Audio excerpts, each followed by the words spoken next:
Neela Ghoshal is Senior Director of Law, Policy and Research at Outright International. Neela, thank you so much for being with me. How are you doing? I'm doing well. Thank you for having me. You're so welcome. It's good to see you.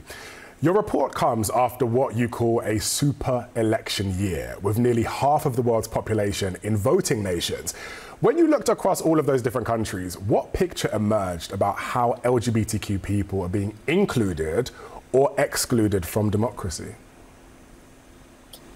So we started to hear in 2023 that 2024 was going to be a super election year. And at the time that we heard this, we were already closely following how LGBTIQ people were engaging in democracies around the world.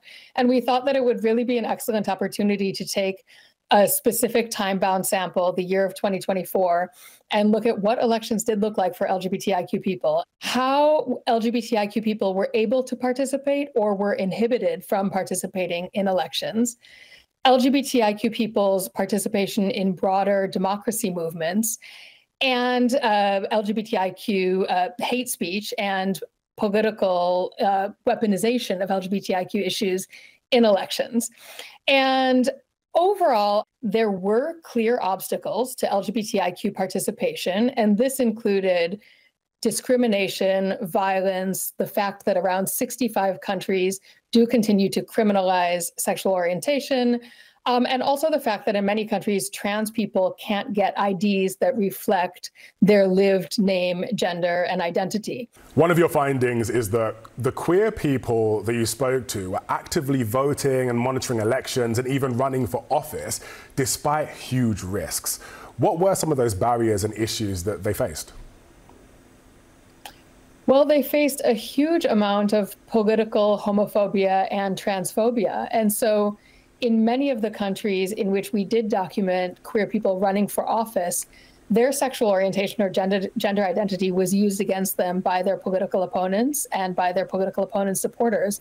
And so this was something really challenging for candidates to stand up to and confront. And this happened in Pakistan, it happened in the United States, it happened in Indonesia, all over the world where queer candidates had the courage to run for office, they were attacked.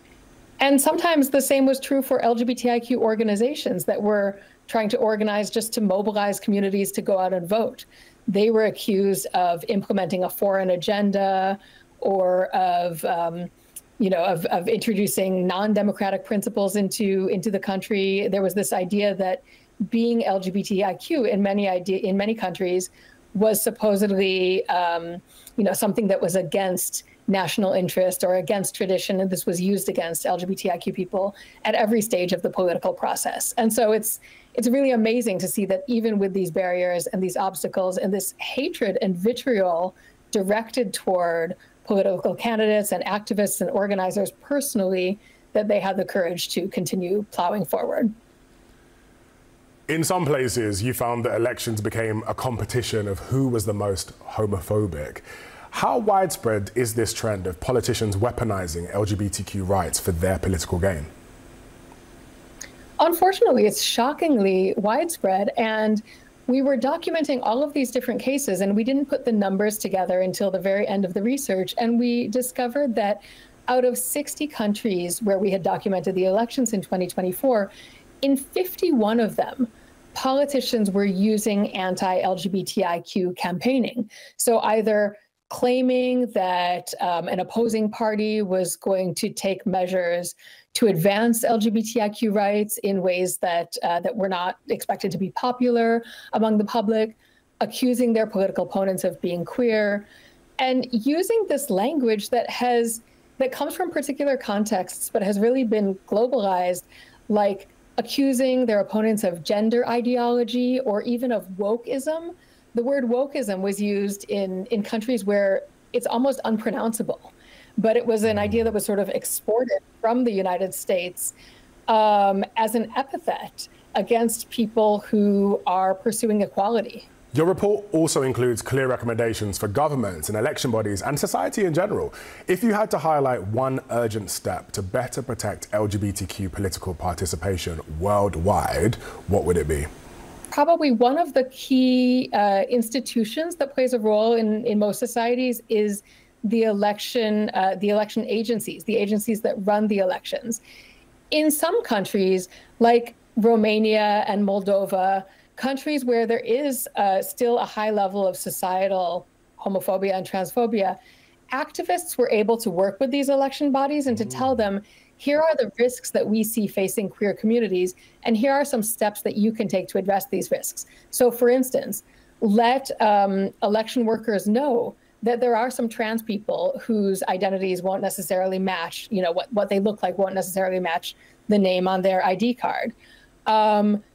Share guidelines with all elections officers, making clear that discrimination against anyone based on their perceived sexual orientation or gender identity is not acceptable. So these kinds of things that can make it possible on the day of elections themselves for queer people to go out and feel safe and vote.